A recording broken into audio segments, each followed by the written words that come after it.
그러니까 이제 이 실참선에 있어서는 여러 가지 이제 선에 대한 이해라든지 또 가나선이 어떤 수행법이고 이런 것에 대한 내용들이 언급이 됐었는데, 저희가 지금 보는 교재가 사실은 몇 년을 걸쳐서 봐도 부족하지 않는 그런 교재입니다. 그래서 여러분들이 개별적으로 집에서 좀 빠진 부분들은 좀 잘 읽어서 복습을 좀 하시기 바랍니다.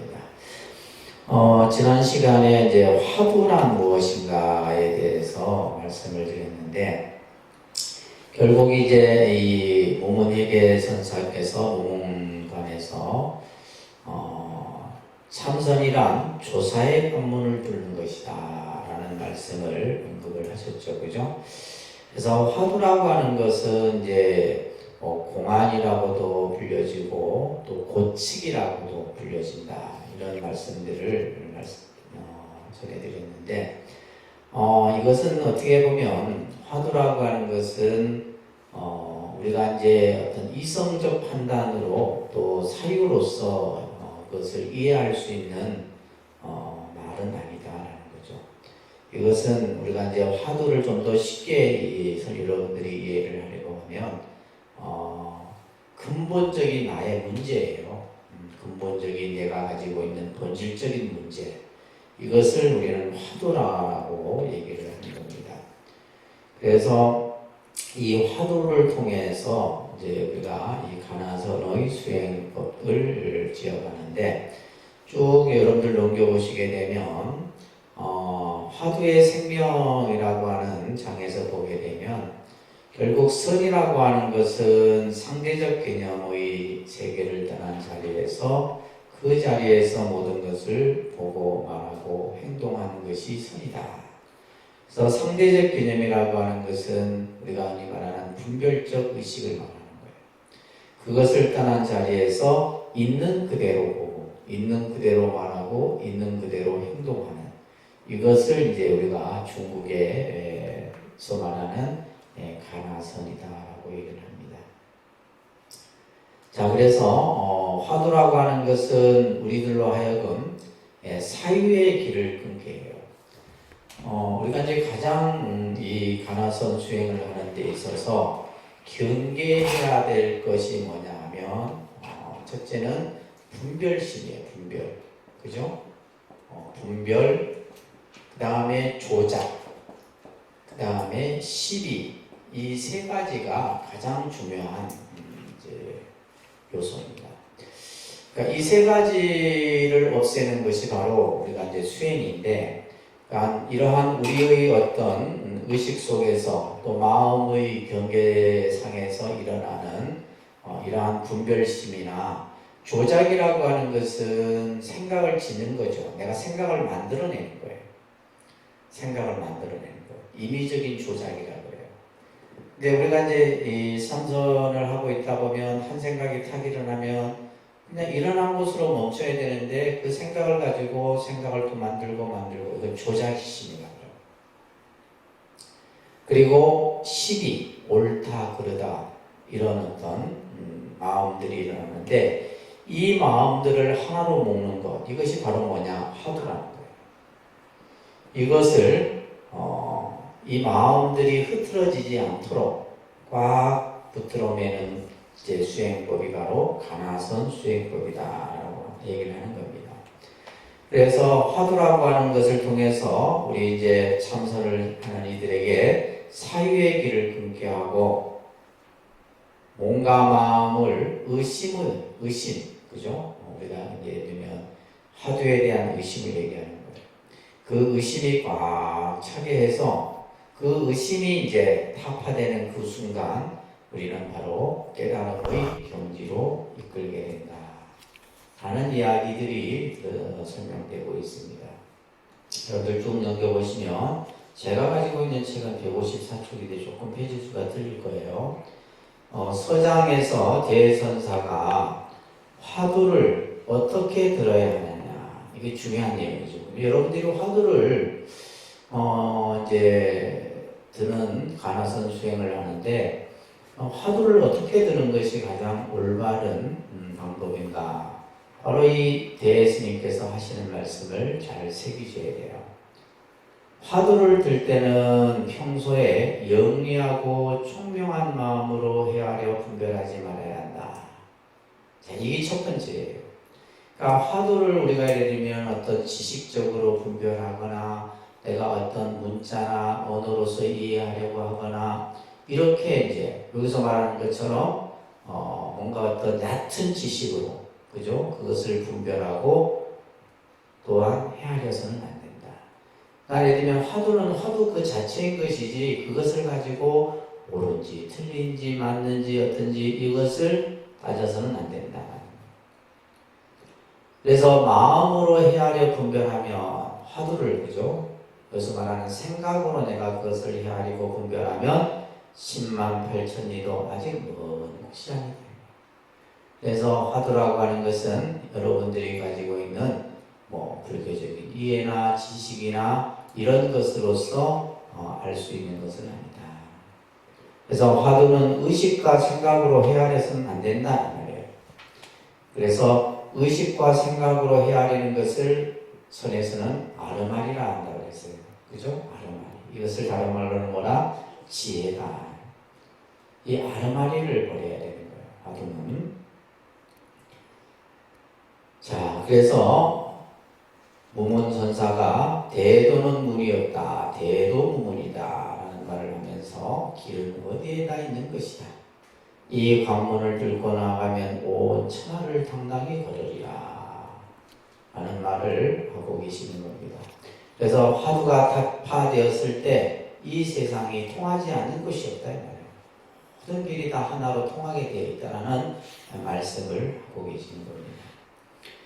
자, 그 다음 페이지 이제 우리가 이 화두를 여러분들이 들기 위해서는 화두가 잘 안 들려요. 그죠? 화두가 잘 안 생깁니다. 여러분들이 화두를 든다 하더라도 금세 그 화두가 온데간데 없고 내 머릿속은 온통 생각뿐이에요. 그것은 왜 그러느냐? 이 화두와 발심이라고 하는 두 관계는 굉장히 중요한 관계이다. 그러니까 결국 발심이 되지 않았기 때문에 화두가 성성하고 역력하게 들리지 않는 거예요. 여러분들이 지금 이 자리에 앉아 있는 것은 그냥 공부의 과정이다 생각하고 공부를 해야 되니까 앉아 있는 것이지 정말 발심이 돼서 이 자리에 앉아 있는 사람은 없다. 그러니까 화두가 안 들리는 거예요. 화두가 안 들리는 이유가 그래서 화두 공부는 진정한 발심이 이루어졌을 때 그 의심을 일으키기가 쉽다. 이렇게 말하고 있죠. 그죠? 발심이 돼야 되는 거예요. 그래서 발심이 온전히 안 된 단계에서는 화두를 들려고 해도 잘 들리지 않고 의심 또한 일으킬 수 없는 거예요. 여러분들이 왜 화두가 안 들리는지를 여기서 분명히 아셔야 된다. 이런 얘기예요. 그래서 발심이 일어나야지 화두가 잘 들리고 그러다 보면 이제 공부에 힘이 붙어. 이게 중요한 거거든요. 화두를 내가 자꾸 챙기다 보면 그 화두에 대해서 공부하는 힘이 붙는다. 이것은 이제 수행을 하다 보면 다 경험하게 되는 부분들이에요. 처음에는 내가 기도를 할 때 기도를 하는 건지 경을 읽는 건지 그죠? 생각이 집중이 안 되는데 자꾸 하다 보면 어느 순간에 기도를 하더라도 기도에 힘이 붙고 또 화두를 챙기더라도 그 화두를 챙기는 공부에 힘이 붙는다. 그렇게 되면 마음이 밖을 향해 헐떡거리지 않고 장벽처럼 딱 갖춰지게 되는 거예요. 그래서 달마가 심여장벽이라 가히 입도다 이런 말을 했거든요. 마음이 장벽과 같아서야 도에 들어갈 수 있다 이런 말을 하고 있는 겁니다. 자, 그러면 우리가 이 발심이라고 하는 것이 바로 수행에 들어가게 하는 깨달음에 들게 하는 가장 중요한 관문이에요. 그래서 기도도 발심이 돼야 되고 모든 수행은 발심이 돼야 돼요. 이 발심이 되어야지만 공부가 되는 겁니다. 자, 그러면 이 발심이란 무엇인가? 이 발심에 대해서 여러분들이 잘 이해를 하셔야 됩니다. 발심이란 무엇인가? 이것은 내가 내 마음을 깨닫고자 하는 간절한 목마름이에요. 우리가 이제 모든 것은 기도든 수행이든 간에 간절해야 된다. 간절하지 않으면 안 됩니다. 내가 예를 들면 참선 공부를 하는데 그 참선 공부에 대한 간절함이 있어야 돼요. 간절함이 있어요. 그러니까 지금도 보면 예를 들면 내가 가나서 공부하겠다 해놓고 그냥 다 일 있다고 빠지고 뭐 있다고 빠지고 간절함이 없는 거예요. 공부가 안 되는 거예요. 그래 나중에는 아이고 가나선이 어려우니 쉽니 이렇게 얘기를 해서 하는 거예요. 그래서 내가 내 마음을 깨닫고자 하는 간절한 마음. 그리고 또한 내가 부처님의 이 수행법을 통해서 온갖 괴로움을 여의고 영원하고 자유로운 삶을, 행복한 삶을 살겠다라고 하는 마음. 그러면서 나는 본래 부처인데 왜 나는 그렇게 살지 못했는가? 왜 내가 세상을 살아가면서 이렇게 시시분별 속에서, 그죠? 우리가 흔히 그러잖아요. 어느 날 갑자기 생각해보면 내가 세상을 너무 아둥바둥 살아온 것 같아. 근데 우리는 그 생각에서 그냥 딱 멈춰버려. 이제 그 생각에서 내가 한 단계 더 나아가야 되는 거예요. 내가 지금 이렇게 세상을 아둥바둥 그냥 이렇게 살아왔는데 이 삶보다 더 나은 또 다른 삶이 있다는 거예요. 그것을 찾아가고자 하는 마음. 이런 것들이 전부 발심이다. 그러면서 생로병사의 괴로움을 해탈하는 마음이 뜨거워지고 끓어오를 때 화두가 제대로 들릴 수 있다. 그래서 우리가 역대 선사들이 보면 이러한 어떤 화두 수행, 가나선 수행을 하는 데 있어서 어록을 보다 보면 전부 어떤 계기가 있어요. 계기. 그러니까 그 계기로 인해서 발심이 일어나는 거예요. 계기로 인해서 발심이 일어나는데 그 발심을 통해서 공부를 지어가다가 이제 결국 자신의 가지고 있는 의문이 타파되는 거죠. 그래서 아까 화두라고 하는 것은 내가 가지고 있는 본질적인 의문이라고 했어요. 예를 들면 부처님이 출가하시는 그 근본 목적이 바로 이 화두예요, 화두. 부처님께서는 처음 어떤 생각을 하셨어요? 왜 인간은 태어나면 늙고 병들고 죽어야만 하는가? 이 문제가 화두입니다. 당시 시다르타 태자에게 있어서는 이것이 가장 본질적인 문제였던 거예요. 그러니까 아무리 화려한 궁중생활이나 부귀영화나 권력이나 이런 것들은 전부 무상한 것이잖아요. 그래서 우리가 예를 들면 인간이 태어나고 늙고 병들고 죽지 않는 그 길이 분명히 있을 것이다 이 말이에요. 나는 그 길을 찾아 나서야 되겠다 해서 출가를 하신 거고 그 문제를 해결하시기 위해서 6년 고행을 하신 거고 그 다음에 보리수 아래에서 깨달음을 얻은 것은 그 문제를 다 타파하신 거예요. 그러니까 서가모니 부처님께서 본인이 그러한 출가의 결심을 하게 되고 수행을 하고자 했던 것도 전부 발심이 일어났기 때문입니다. 이걸 여러분들이 잘 아셔야 되는 겁니다. 그래서 그러면서 그 공부에 대한 간절한 마음이 있었어요. 그래서 어떤 누구보다도 힘든 고행을 견뎌내시고 그죠? 그렇게 해서 마지막 이 우주의 이치를 깨닫게 되신 겁니다. 자, 이런 말씀들이 지금 우리 교재에서 서해지고 있는 겁니다. 그 다음 페이지 넘겨보시면 사람마다 각각 근기가 달라. 근기가 다르기 때문에 근기가 뛰어난 사람은 한마디만 딱 들어도 척 알아들어요. 그리고 그냥 그 자리에서 발심이 돼. 그런데 근기가 낮은 사람은 아무리 좋은 얘기를 갖다 들려주고 좋은 책을 갖다 줘도 내기 될 수가 없어요.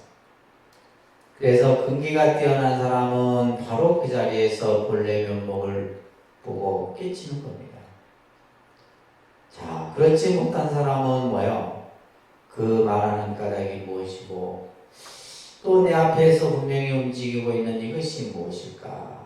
라고 발심을 해야지만 공부를 할 수 있다는 거예요. 그래서 선지식이 화두를 제시하는 것은 수행자가 진정한 발심을 했을 때 이게 중요한 내용입니다. 그냥 스승이 아무나 그냥 아무렇게나 그냥 화두를 툭 던지는 게 아니에요. 공부가 어느 정도 이제 했을 때 화두 숙제를 탁 던져주는 거예요. 그것을 알아차리느냐 못 알아차리느냐에 따라서 그 제자는 더 닦아야 되는 과정이 남아 있는 거고, 만약에 그 한마디에 그냥 딱 알아차리면 그 자리에서 그냥 도를 깨치는 거죠. 그 얘기를 하는 겁니다. 자, 그래서 발심이 되려면 뭐가 익어야 된다? 근기가 익어야 된다. 이 말이 중요한 거예요. 근데 우리는 그렇죠. 내가 왜 공부가 안 될까? 그냥 머리 탓만 하고 있어. 머리 탓을 해서 되는 게 아니라 내 근기가 무르익어야 돼요. 여러분들이 하근기면 그 근기를 상근기로 만들어야 돼요. 중근기면 그 근기를 상근기로 만들어 올려야 돼요. 그렇게 해야지만 이제 발심이 이루어지는 거예요. 그러니까 지금 교재에서도 뭐요? 화두를 탄다고 해서 화두가 들어지는 게 아니다. 화두를 그냥 여러분들이 뭐 어디 가서 받는다 해서 화두가 들리고 안 들리고 이게 아니다.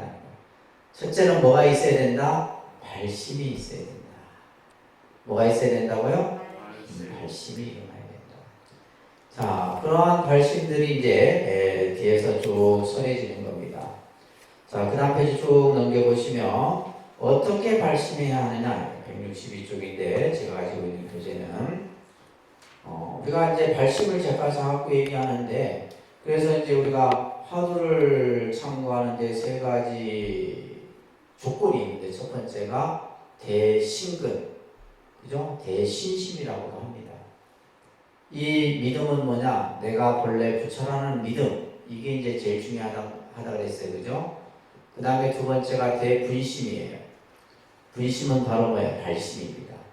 내가 크게 발심을 해야지만 우리가 도를 닦아가는데 그 마음을 지속할 수가 있는 거예요. 그 다음에 세 번째가 대의심입니다. 크게 의심을 일으켜요. 그래서 이것이 이제 세 가지 화두를 드는 조건 중에 중요한 내용인데,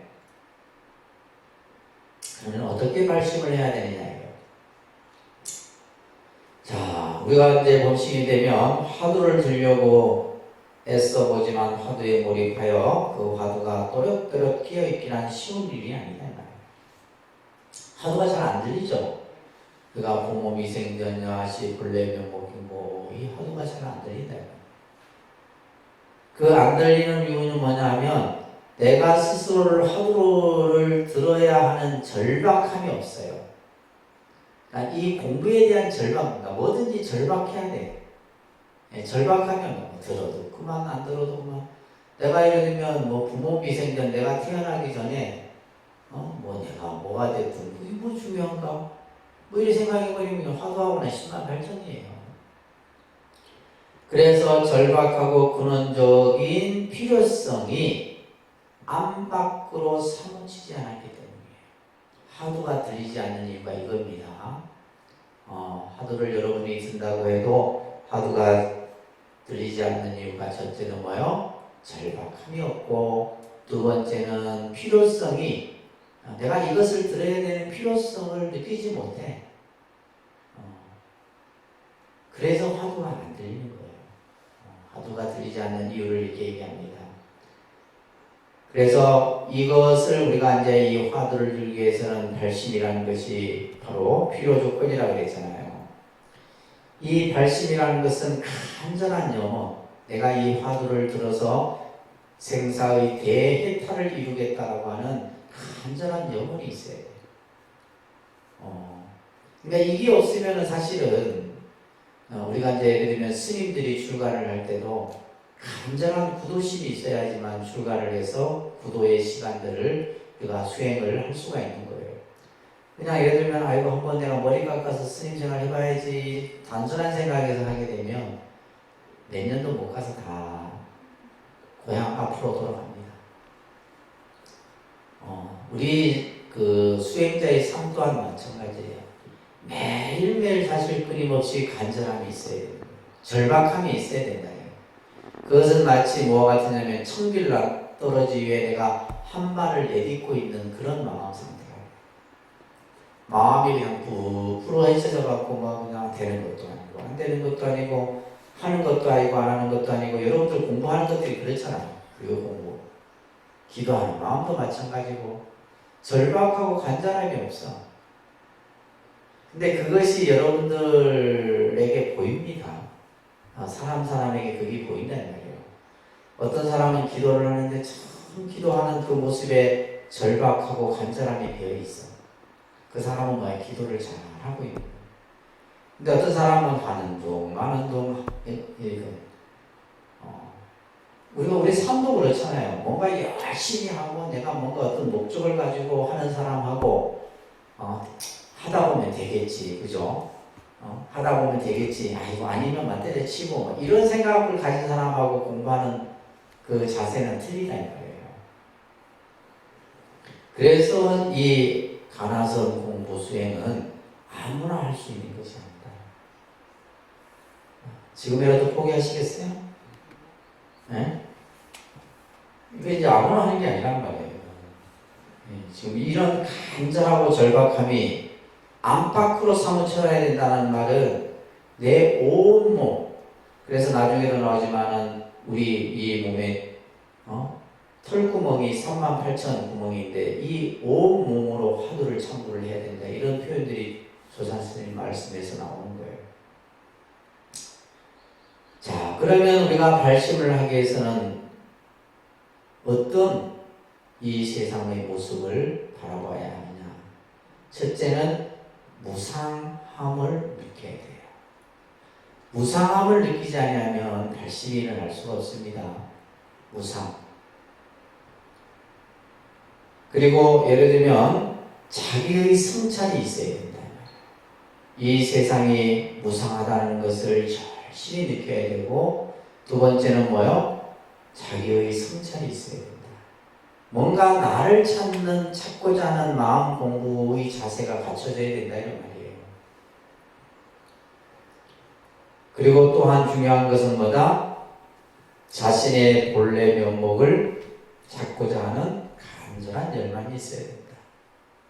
다시 말해서 참나를 찾고자 하는 그 마음이 갖춰져야 된다는 거예요. 그러니까 이러한 것들이 되지 아니하면 발심은 안 되는 거예요. 아시겠죠? 자, 그래서 이제 그 밑에 보시게 되면 우리나라의 많은 큰 스님들도 전부 이러한 무상함을 스스로 느끼고 출가를 하고 구도의 삶을 사셨던 거예요.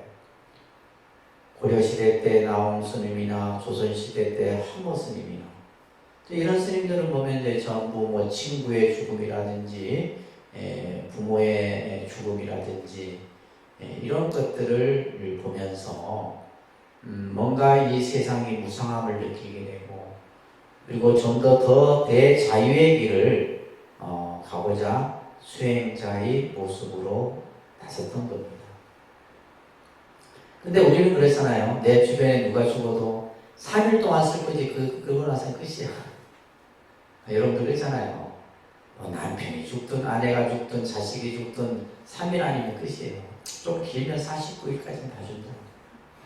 49일까지는 막 그냥 슬퍼만 했지 무상함을 알아야 된다면, 슬퍼하는 거하고 무상함은 다릅니다. 우리가 이제 근대에 한국 선을 중시킨 분을 꼽으라 한다면 경어 스님을 꼽는데, 이 경어 스님도 이제 뭐예요? 이제 당시 이제 스님들은 이렇게 만행을 많이 하잖아요. 만행. 그러니까 해제가 되면 만행을 많이 하게 되는데, 어느 마을에 들어갔을 때 이제 그 마을 사람들이 전부 전염병으로 죽어가는 모습을 보고 발심을 한 거예요. 그래서 누구보다도 더 크게 수행을 하고 결국 한국 선을 중시킨 그러한 이제 큰 스님이 위치에 올라 있는 겁니다. 자, 여기에서 경어선사도 마찬가지로 죽음이라는 것이 멀리 있는 것이 아니라 내 앞에 있다. 마찬가지예요. 여러분들은 간혹 아직까지 내가 건강하니까 앞으로 내가 30년은 더 살 거다, 20년은 더 살 거다 생각하지만은 내일 아침에 죽음이 올 수도 있대요. 내일 아침에 올 수도 있고, 또 우리가 예를 들면 자다가도 갈 수도 있는 거예요. 그죠? 그러니까 이제 이 겸허스님 선사도 죽음이라는 것이 멀리 있는 것이 아니라 우리가 호흡하는 그 찰나에 있다는 것을 깨닫게 되는 거예요. 그 순간 등골이 오싹해지는 겁니다. 그러면서 이제 자신이 평소 부처님의 경전을 보고 했던 것을 다 버리고 이제 선문의 길로 들어서게 되는 거예요. 그래서 경허 스님의 유명한 참선곡이라고 하는 이 가르침이 있죠, 그죠? 호련히 생각하니 모두가 꿈속에 이르다. 다 몽중경계예요. 호련히 생각하니 꿈속에 이르다. 그래서 옛날 선사들은 우리가 한평생 살아온 이 삶의 모습들을 마치 꿈을 꾸다가 꿈을 깬 것에 비유를 하는 거예요. 그것을 몽중경계라고 합니다. 꿈을 꾸다가 우리가 예를 들면 잠을 자다가 꿈을 딱 깨는 순간 아무것도 없잖아요. 그래서 이 세상사가 전부 꿈속에 이르렀다 이 말이에요. 천만고 영웅호걸 풍랑산 무덤이요. 그죠? 부귀 영화를 누렸던 임금이나 문무백관들이 전부 풍랑산의 무덤으로밖에 다 글로 돌아가더라 이 말이에요. 부귀 문장 쓸데없다 황천백을 면할 수는 죽음을 어찌 어느 누가 면할 수 있느냐 이 말이에요. 오호라 나의 몸이 풀 끝에 있으요. 이 육신이 그렇다 이 말이에요. 이슬은 뭐요? 아침에 이슬이 방울이 맺혔다가 해가 뜨는 순간 사라져버리잖아요. 그래서 금강경에도 보면 일체유의법 여몽황포형이라고 그랬거든요. 인연으로 만들어진 것은 꿈 같은 꿈이요, 아침 이슬이요, 번개불이요, 이런 이제 말씀이 금강경에 나오죠. 나의 몸이 풀 끝에 있으리다. 바람 앞에 든 뿔이에요.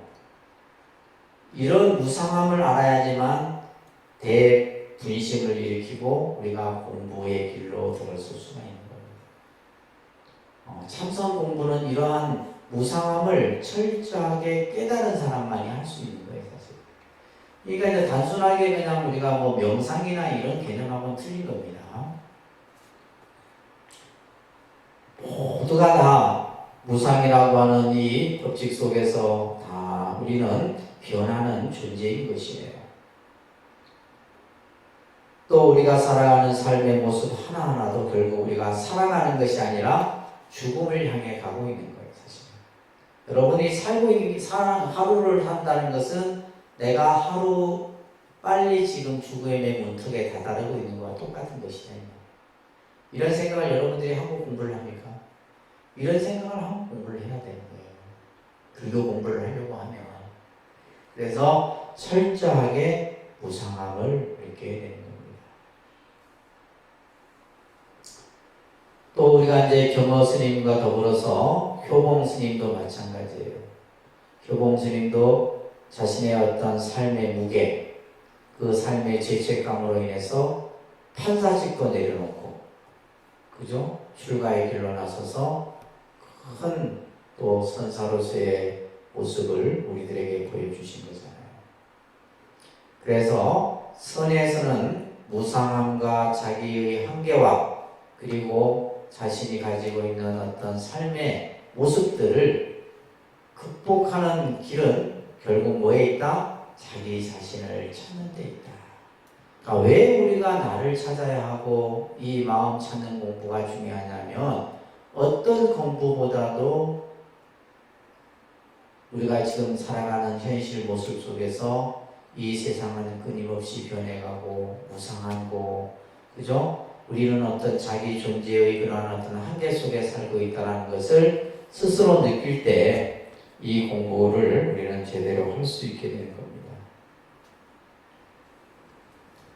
그래서 이러한 모습에서 우리가 벗어나려고 하면 그죠? 나를 찾고자 하는 간절한 영혼과 결심이 일어나야 하고, 또 무상에 대한 통찰과 또 이 세상을 바라보는 직시적인 안목이 필요하다. 이게 이제 공부의 전제 조건입니다. 이런 것들이 갖춰야지만 여러분들이 이제 화두가 들리게 되는 거예요. 화두를 뭐 내가 든다고 해서 들려지는 게 아닙니다. 이게 쉽지가 않은 거예요. 화두를 내가 한 3분도 안 들릴걸요. 3분도 채 1분 정도 내가 들다 보면 생각이 딴 데 가버려요. 그래서 화두를 드는 것이 그렇게 쉬운 일이 아니다라는 겁니다. 아시겠죠? 네. 그래서 그 다음 페이지 넘겨보시게 되면 선이라는 것은 바로 열애의 경지, 부처의 경지, 깨달음의 경지에 들어가는 문이 바로 선이다. 그래서 일초직입 열애지라는 말도 있고 단도직입이라는 말. 단도직입이라는 말도 우리가 이 말은 그냥 일반적으로 쓰는 말인데 선어예요, 선어. 단도직입적으로 내가 말을 하는데 할 때 단도직입은 뭐요? 마치 그죠? 칼로써 바로 한 칼로 잘라서 바로 들어간다. 이런 것 외에는 다른 것은 다 군더더기 뿐이다. 그래서 우리가 본래 부처라는 자리로 돌아가는 이것이 바로 수행인 것이다. 그래서 화두창구는 삶 속에서 자신의 본래 면목에 대한 진정한 의심이 일어나면 기필코 내가 그것을 해결해내리라는 마음을 가지고 물러섬이 없이 몰입해 들어가요. 과연 이것이 무엇일까? 이목고 이것이 도대체 뭐냐? 이것이 도대체 무엇인가? 라는 이 생각을 간절히 의심을 향해서 여러분들이 들어가야지만 조사의 관문을 뚫을 수가 있는 거예요. 자, 그래서 우리는 시시분별이나 선악이나 염정이 이것을 일어나는데 우리 마음 안에서 이것을 끊는 것이 이제 화두 공부의 핵심인 거죠, 그죠? 그래서 이것을 이제 생사심이라고도 얘기를 합니다. 생사심. 그래서 생사심을 끊지 못하면 우리는 윤회에서 벗어날 수가 없다라는 얘기를 하는 겁니다. 자, 쭉 넘기셔서 169페이지에 보시면 수행자 자신에게 여러분들이 이제 화두를 드는데 나에게 맞는 화두가 있는가 없는가. 어떤 분은 저에게 맞는 화두를 주십시오. 이런 얘기도 해요. 나에게 맞는 화두. 그게 있을까요? 자, 화두를 두고 자기에게 맞다 맞지 않다라는 분별을 하지 마라. 이렇게 먼저 말하고 있죠. 그죠? 이 화두가, 우리가 화두라는 것이 1700가지가 넘습니다. 그래서 1700공안이라고 한다 그랬어요. 화두의 숫자가 몇 개? 1700가지가 넘어요. 1700. 그래서 1700공안인데 그 1700공안이 어떤 것은 자기에 맞고 맞는 게 있고 안 맞는 게 있고 라고 하는 이런 것은 없다 이런 얘기예요. 또 화두 자체의 조건 나쁜 것은 없어요. 단지 뭐요? 사람에 따라서 더 잘 들리는 화두가 있고 안 들리는 화두가 있을 뿐이에요. 어떤 사람은 예를 들면 무자 화두가 맞는 사람이 있고 정전백수자가 맞고 어떤 사람은 뭐요? 부모미생전 본래 면목의 화두가 맞고 그 차이는 있지만은 뭐 이것이 무엇이 좋고 무엇이 나쁘고 잘 들리고 안 들리고 이런 차별은 없다라는 거예요. 아시겠죠? 이것은 결국 뭐냐면 이제 앞에서 우리가 봤듯이 근기에 따라서 사실 이제 조금 나눠질 수 있는 요소는 있습니다. 그래서 수행자의 타고난 됨됨이나 살아온 과정에 따라서 간절한 의심을 촉발시킬 수 있는 화두가 분명히 있다는 겁니다. 그래서 이제 그 제자에게 맞는 화두를 잘 간택해주는 선지식을 우리는 일명 명안종사라고 얘기합니다. 무슨 종사요? 명안종사. 눈 밝은 선지식이라는 거예요. 그래서 근데 요즘에는 보면 전부 일률적인 화두예요. 보면 우리가 예를 들면 진제 종정 스님도 보면 전부 부모 미생전 본래 면목이랑 화두를 주고 또 예전에는 정전 백수자도 주기도 했고 그래서 사람의 이게 따라서 이제 그러기 위해서는 뭐냐면 그 사람이 살아온 삶의 과정도 알아야 되고 또 이 사람이 뭔가 어떠한 구도심을 가지고 이 공부를 해야 되는지도 알아야 되고 그랬을 때 이 사람에게 맞는 뭐예요? 화두가 주어질 수가 있는 거예요. 그래서 화두는 선지식이 정하다 다른 수행자들의 근기에 맞춰 적절하게 쓴 양약이다. 영약, 약과 같은 것이에요. 그래서 선지식은 무에 집착하는 사람에게는 그것을 깨뜨리기 위한 화두를 주고, 그죠? 집착이 많은 사람에게 어떤 살아온 삶의 과정 속에서 집착을 끊지 못하고 집착에 얽매 있는 사람에게는 무자 화두를 주는 거고, 그죠? 무라는 화두를 주고, 또 유에 집착한 사람에게는 그 유를 깨뜨리기 위해서 또한 화두를 주고. 그래서 수행자는 선지식이 제시한 화두에 대해서 쉽게 의심을 가질 수 있게 되는 거예요. 수행자는 스승이 내려준 화두에 대해서 그것이 자신에게 맞다 맞지 않다고 스스로 판단하는 것은 옳지 않다는 거예요. 또한 맞다 맞지 않다라고 말하는 것 자체가 이미 뭐 한 거예요? 분별에 떨어진 거예요. 화두를 가지고 그래서 스승이 내려준 화두를 의심해야 하는데 화두를 첨가하지 않고 그 자체를 시비를 삼는 것은 발심이 잘못되어 있거나 스승에 대한 믿음이 부족하기 때문이다. 그래서 화두를 잘 우리가 받는 것도 중요하고 그 화두가 나에게 적합한 화두가 그 화두를 가지고 공부하는 것도 중요하고 그러기 위해서는 전제 조건이 뭐가 있어야 되고 발심이 돼야 되고 그죠? 이런 것들이 전부 갖춰져야 되는 거예요. 그래서 우리가 그랬잖아요. 공부라는 것도 조건이 갖춰져야 되는 거예요. 그냥 하는 것이 아니라 공부에 대한 조건, 그 조건에는 여러 가지가 있겠죠. 장소도 있을 수 있고, 시간도 있을 수 있고, 또 도반의 조건도 있을 수 있고, 그죠? 여러 가지 조건들이 다 어우러져야 돼요. 예를 들면 내 옆에 힘 있는 도반이 옆에서 앉아서 정진을 하면 내가 그 도반의 힘을 받는 거예요. 그래서 내가 그러면 게으른 자세를 취하다가도 그 도반을 보면 다시 또 내가 마음을 잡고 이런 것들이 다 조건들이에요. 그런 것들을 여러분들이 잘 이해를 하셔야 되는 겁니다. 자, 그런 얘기들이 쓰여지고 있고요.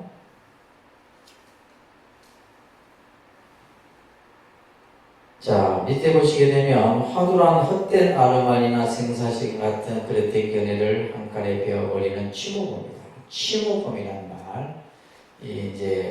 이 치모금은 아주 날카로운 칼을 비유로 든 것인데 이 화두가 뭐예요? 우리의 마음속에서 일어나는 분별과 조작과 시비의 마음을 단칼에 베어버리는 것이 바로 화두다. 그래서 화두 자체가 뭐 좋고 나쁘고 자기에 맞고 맞지 않고 이런 것은 없다라는 겁니다. 아시겠죠? 그 다음에 그러면 화두는 언제 누구에게 받을 수 있는가? 화두는 언제 누구에게 받을 수 있는가?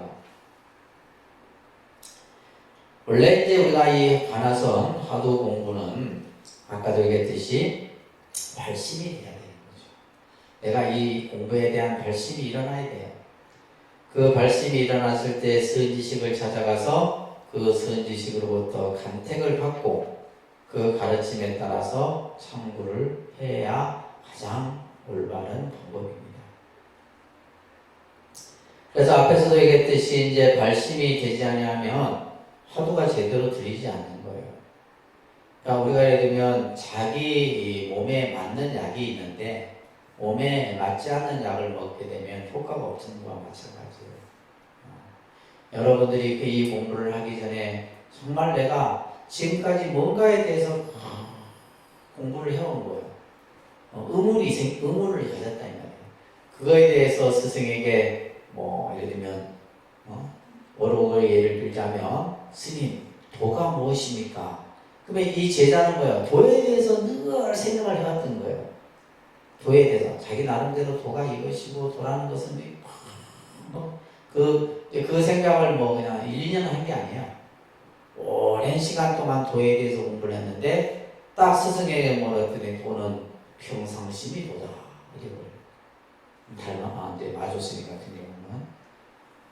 그래서 이런 식의 이제 가르침이 딱 주어졌을 때 이 제자는 뭐예요? 자기 스승과 제자가 부합이 되는 거예요. 그 근기가 서로 딱 맞아져 버리면 바로 그 자리에서 깨달음을 얻게 되는 겁니다. 그래서 화두는 아무 때나 주고받는 게 아니에요. 그래서 선지식은 수행자가 발심이 되었는지 안 되었는지를 판단한 후에 화두를 줘야 되는 겁니다. 그래서 선지식은 수행자의 근기를 보고 화두를 제시합니다. 그래서 예를 들면 저희가 지금 하고 있는 부모미생전 야시 본래 면목이라는 화두는 일반 불자들이 가장 화두를 접근하기 쉬운 화두 중에 하나예요. 사실은.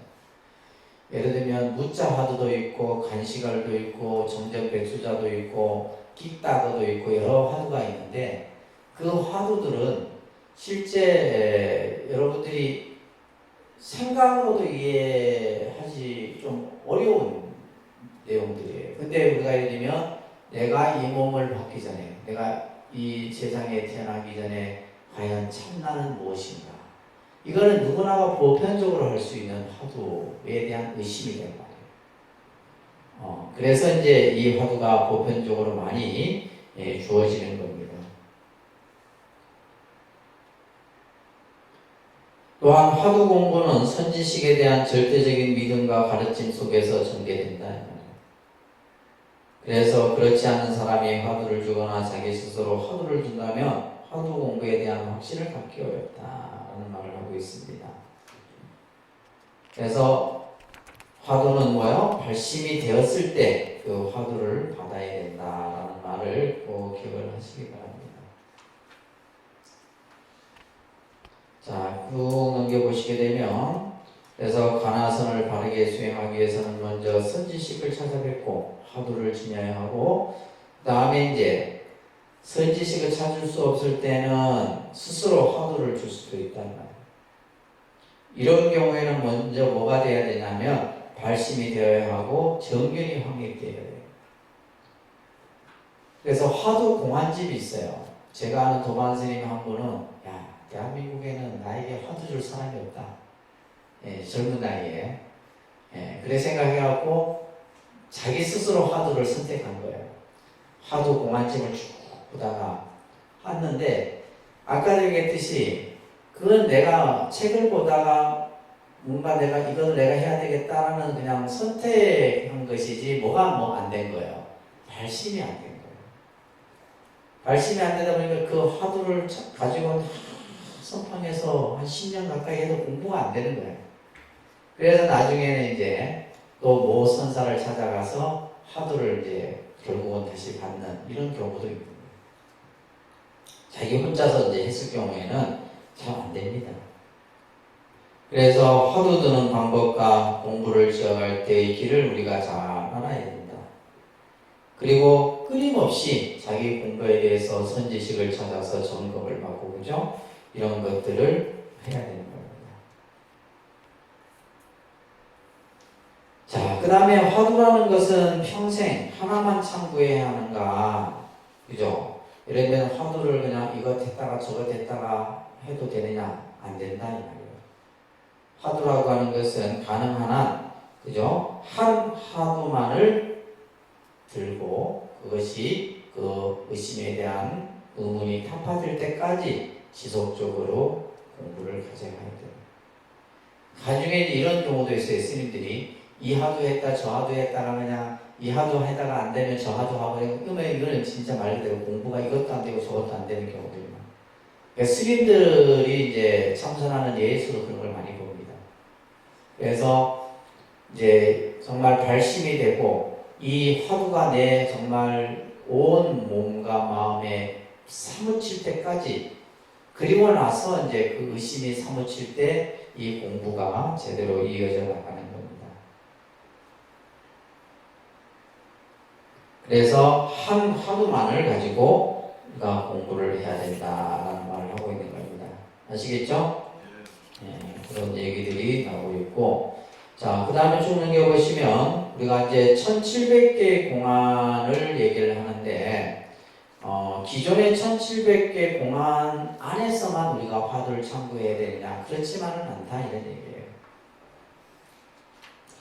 그래서 우리가 이제 이 화두라는 말을 공안이라고도 이제 달리 쓰여지는데, 말 그대로 이제 선사들의 가르침이죠. 우리가 공안이라고 하는 것은 선사들의 가르침인데, 여러 가지 이제 예를 들면 무문강이라든지 교감록이라든지 선문연송 이런 등등에서 이제 선사와 제자가 주고받은 이런 어떤 대화들이 한 1700가지 정도가 언급이 되고 있어요. 그래서 대표적인 것이 마른 똥막대기, 간식월이에요. 뜰 앞에 장나무, 정전백수자예요. 그 다음에 개에게도 불성이 있느냐 없느냐, 무라는 무자 화두. 이런 화두들이 이제 가장 일반적으로 한국 가나선에서 많이 사용되는 화두입니다. 또 서강의 강물을 다 마시고 와라, 이런 이제 등등의 화두들이 있다는 거예요. 그래서 꼭 여기에 이제 나오는 화두만을 가지고 하는 것이 아니라 다양한 스승의 제자를 이제 가르침을 줄 때 1700공안 밖에서도 화두를 제시해서 가르침을 이끌기도 합니다.